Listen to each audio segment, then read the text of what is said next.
How's it going, everybody? Hope you're all doing well. Welcome back to Ancient Anarchy. Today we're going to be playing episode 4 of the Banner Saga. I hope you're excited for it.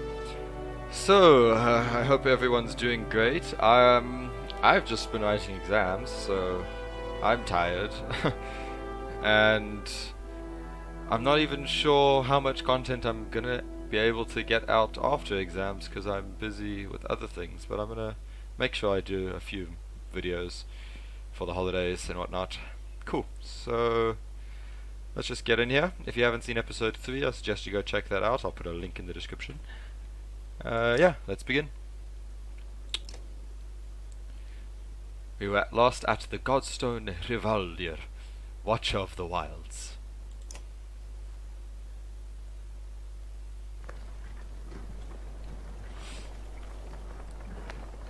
Here we just finished escaping from a bunch of dredge and led the caravan through. Cool, so let's see Ivor. Far enough for today, I think. After a day of misery, men and women drop their meager possessions beneath the Godstone of Rivaldir. What are we doing? We just left our homes because suddenly there were dredge. Chieftain did what I suggested, and look what he got for it. Look at these people. Somebody has to hold them together. That's you, Ook.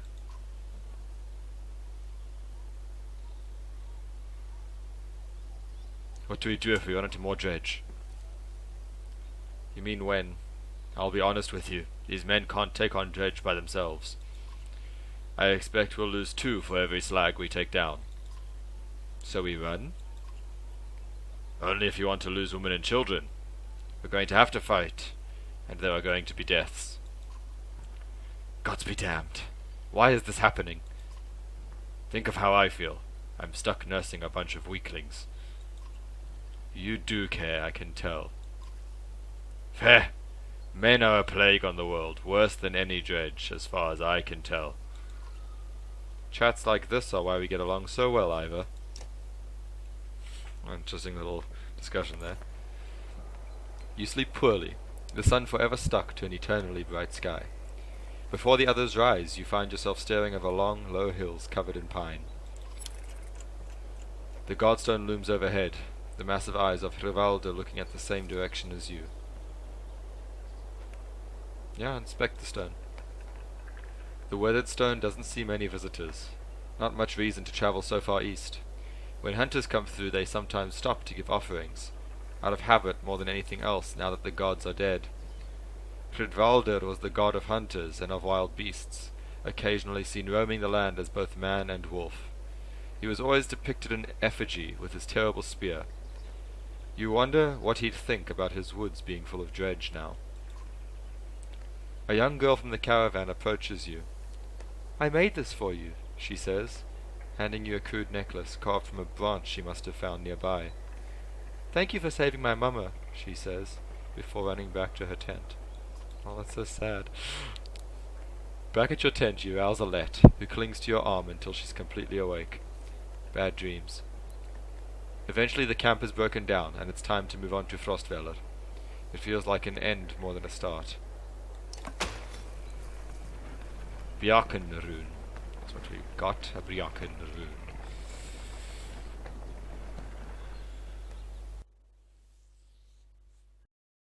I got an achievement, as you saw down the bottom.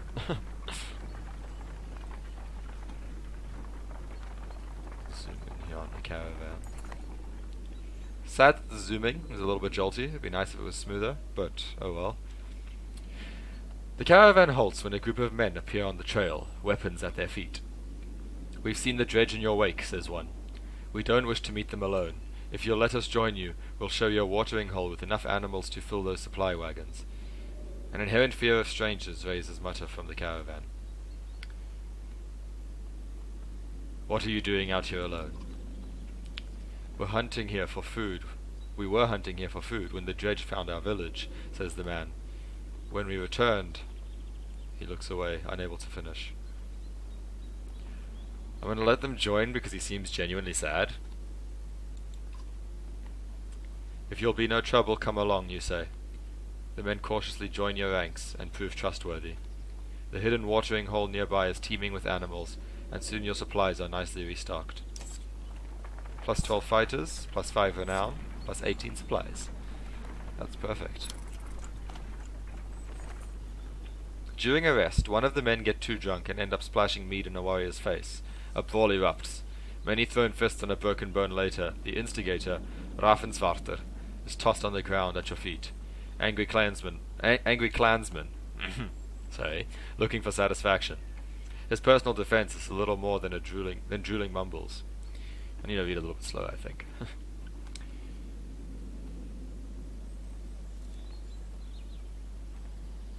Tie him up until he dries out. You grab a rope from the supplies and make short work of the sot. A few onlookers throw scraps at him, but most just walk away with a laugh, at least content that some measure has been taken. I feel like this is the best way to deal with it. Like, why make a drunk person apologize? The caravan is visibly relieved to find a small village on the way to Frostfeller, with beds and fresh supplies. The locals here are shocked by the news you bring and discuss it amongst themselves while you set up nearby.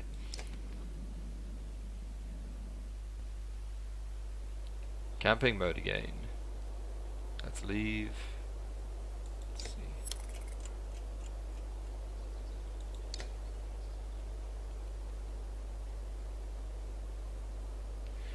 Okay, so we've rested a day, and now we're loading into the map tent, or into the map itself. So, we are heading for Frostfeller, which is here. Once sitting upon the bank of a wide lake, when the Nordfelling turned to a waste, the city of Frostfeller became a tattered bastion, blasted by the freezing winds that roll through the valley. Those who live here still are not known for their hospitality. Well, that's just great, isn't it? We're going to a place where people don't like us.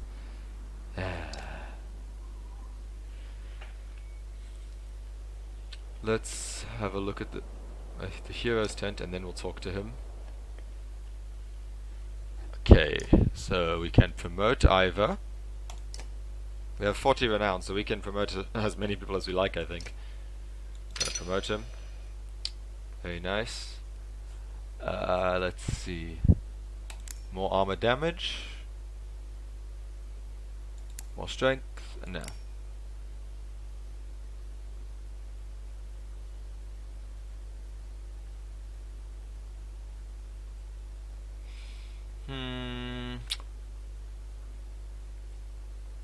More armor. Yeah, that's what I'm going with.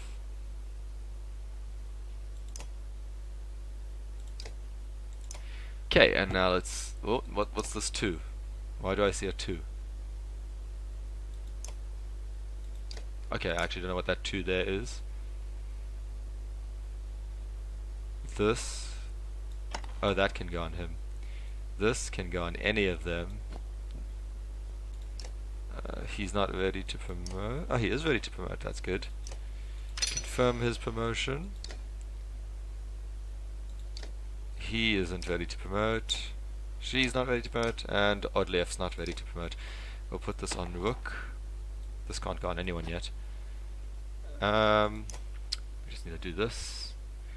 I think for Rook we're going to put his strength up and his armor up, just to make him a bit heavier, so to speak. Cool. So that's done. Now we can just head into this conversation. I thought it was gone for a second. How's the arm, Eagle? You found Eagle just outside the camp, practicing his sword swings. I saw you taking some hard hits out there. Yeah, I'm great. Not great. Considering everything, that's, I'm fine. My arm's fine. It's a strong shield. It's Rook, right? I know we haven't talked much before now. But if you want, just call me Gil. Okay, Gil. I wanted to let you know that I meant what I said before, about making sure nothing happens to Alette. You think about what to say.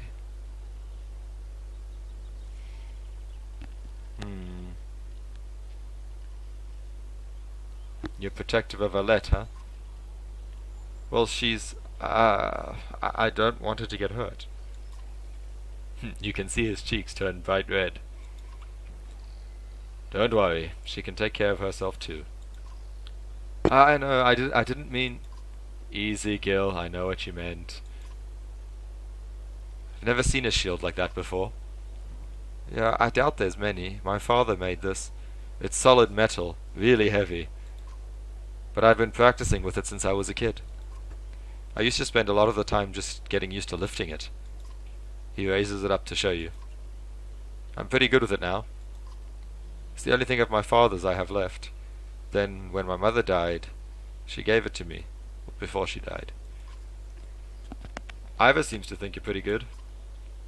Did he say that? That's good. I'm trying. Never had to fight anything like dredge before, but don't have much else to do. And how many people get to train with Val? Just seems like I could be a help to someone. That's what I want to be. I'm heading back to camp. Stay strong. I will. Oh, and if you need something, let me know. I can do anything you need. Between you and Ivor, we're going to be okay. I can tell. He's such a cool kid. Let's see if there's anything in the market. There might be something decent. Obsidian bell. Okay. That's interesting. Don't quite know what it's for. Bloodshed coins. Oh, I see. So this gives us 1 will per kill. 1 armor on rest for this one. Oh, so whenever we... Oh, that's interesting. Get +1 armor for whenever we rest. In battle, that is.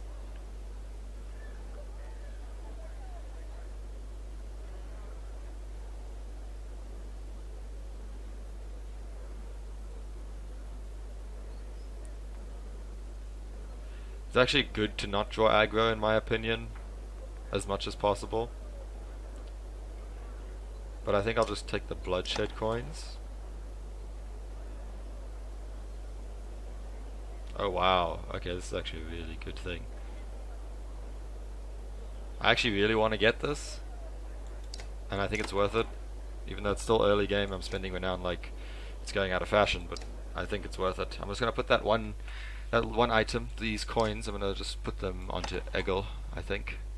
Seem the best person at the moment, since he's going to be right up there in the combat itself. And I think we're just going to leave now, since we've rested one day. We don't need the dredge to catch us. You're only just outside the village when 2 men in red approach. My name is Hogan, says one, gesturing to the other. My brother is Morgan. Many from the village was to join you to Frostfeller. A third man, exuding rage, charges up to the group. Shut your mouth, Hogan, he screams. Oh. What's going on? These bastards don't speak for us. They've been trying to divide the village since you got here. True, you can keep whoever wants to stay and die. The rest of us will go with the reasonable people of Skorgr. I'll have you both gutted before I let half the village desert. Behind the angry villager, a mob of armed thugs have appeared, all furrowed brows and nervous stares. You both know what will happen to the rest of us if the fields are abandoned. Nobody leaves.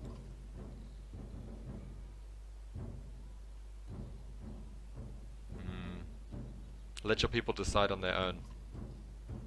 We thought that's how it went ourselves. A good number told me to my face they didn't want to be beaten to death by dredge. Dredge my ass! I don't know what the scam is this time, Hogan, but you've got 2 choices. Get back to work or I'm finally putting you in the ground. Morgan, what do you say? Thought it was unfair that he only asked me. Morgan draws his axe slowly, followed by Hogan. Despite their confidence, the brothers are significantly outnumbered. I think I make a poor farmer.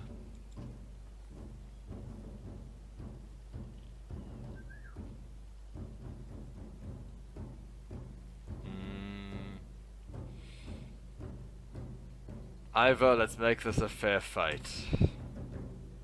Ivor steps forward and the thugs hesitate. As you pull your axe, you notice that Alette is nowhere to be seen. Oh, where's she gone?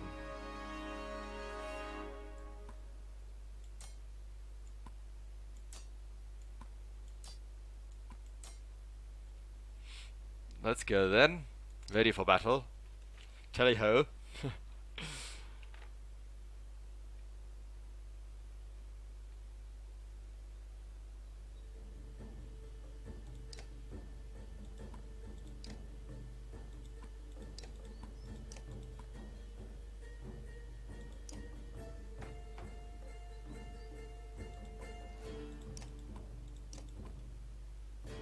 This is a good formation. We've got archers lined up and got shields to defend them as well.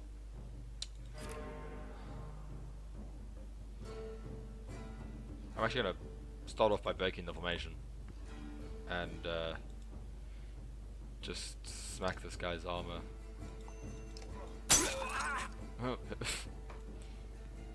See, like we're drawing aggro there. I'm gonna put him here so I can maintain the shield formation when I'm done. And we're just gonna attack his armor.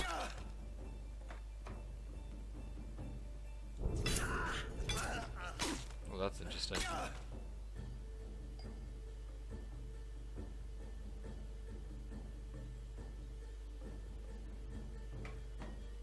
I can probably kill him. Okay, I can't kill him yet, but I'm pretty close. They've got a shield wall now, so that's more armor for them.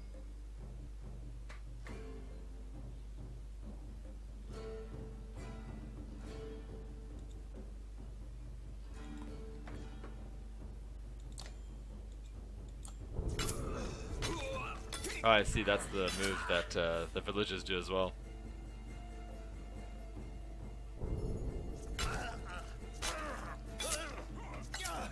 They all keep doing that bloody flail thing.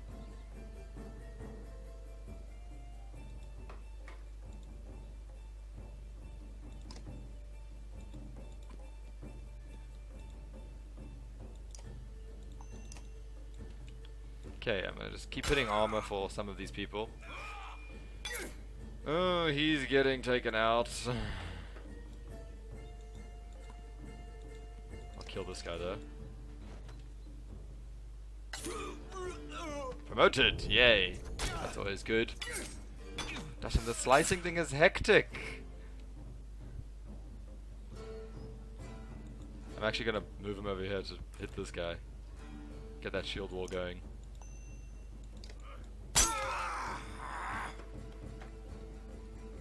This guy's dead. Soon. Now you see, because he has such low strength, he can't hit very hard, and it just makes everything so much more difficult. Oh, this guy's dead. I probably should have been a little bit more careful, but I don't really care so much about those brothers. There we go. Now we're getting some hits in there.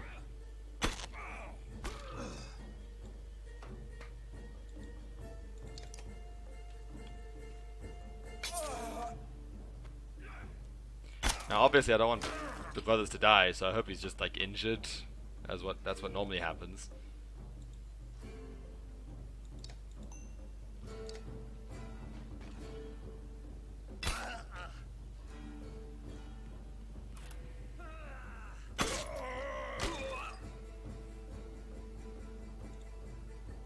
I'm actually gonna use a special move on this guy.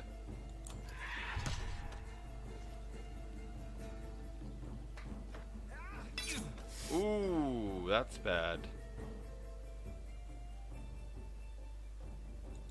I'm gonna move him as far away as possible and hopefully they can't get him. Because I don't want him to die. I'm gonna put stone wall on as well. Yeah, I don't actually get the battering ram move. Maybe I don't know how to use it properly. But yeah, it never works out well for me. No man, I need you to move. You can tell I'm tired, I'm pretty sure.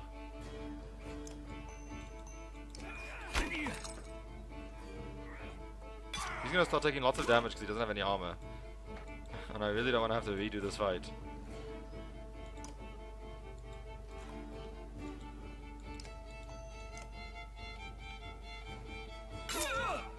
But I always get Ivor killed, and it's quite sad. Oh! Speaking of getting Ivor killed. That was successful, I suppose, if it was what I was trying to do. Don't actually need to do that.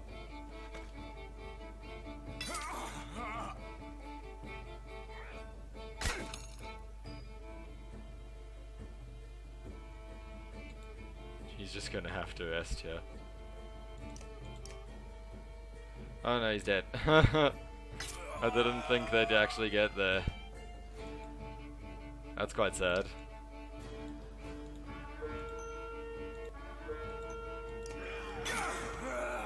Make sure I can kill him on the next turn. So Ivor and Gil are gonna be injured for a while, which is not great for them. But I'm sure in our traveling we'll be fine.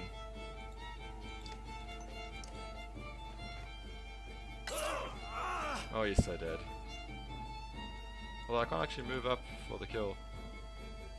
I could have actually used some willpower to get him in range.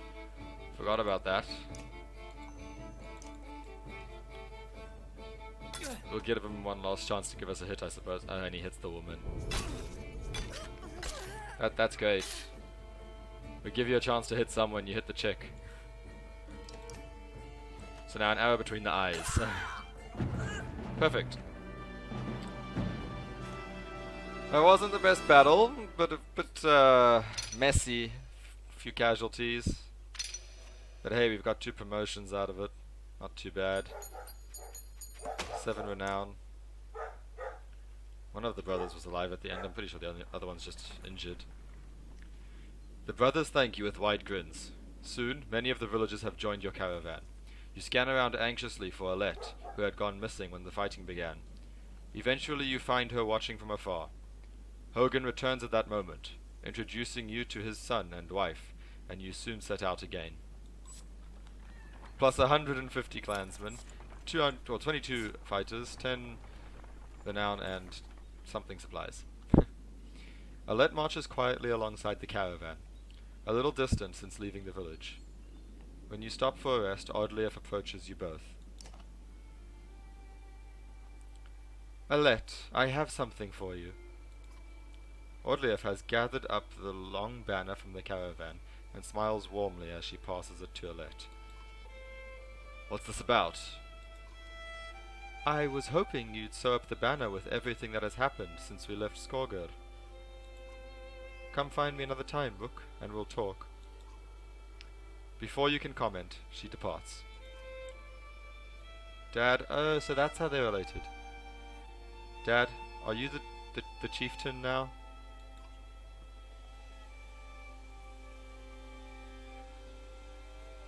I don't know. Okay, there's some weird noise outside. I hope that stops. I think I'm just going to pause the recording for a little bit. You're both quiet for a moment, while Alette unfurls the banner. Odlief has been teaching me how to sew. She speaks pretty highly of you. Can we read the part about Mom? You nod. On the banner has been sewn the story of the families who have lived in Skorgr throughout the years, just as is done on every banner in every town. I wish she were here, but I'm kind of glad she isn't. The section of banner about your family is short, but Alette has been sewing in colorful designs. Why do you say that? So she doesn't have to deal with all of this. Dredge, leaving home, and... Why did she have to kill those men in the village? I mean, if it's okay to ask. They would have killed others. But how do you know which ones are bad? Because the dredge are terrifying. Every time we have to fight them, I just want to run. But I don't want to kill a person. Please. Are you mad at me? I'm glad you don't want to. Alette smiles at this. Then her face sinks again. I guess I would do it if I really had to, but do we have to? I know what you mean. Yeah, I know. Dad, I think you're doing a good job. She hugs you. You spend the rest of your time together sewing new verses into the banner. For better or for worse, the story of Skorger is your burden now. I think we'll probably end it here, guys. We've been going for a couple minutes. 24 minutes about, I think. I'm not sure. But yeah, we in camping mode, so it seems a good time to end to me. Thank you for joining us for this episode of the Banner Saga. Please leave a like and a comment, subscribe if you enjoyed it, and I will see you later in the next one when we continue with the Banner Saga. Peace.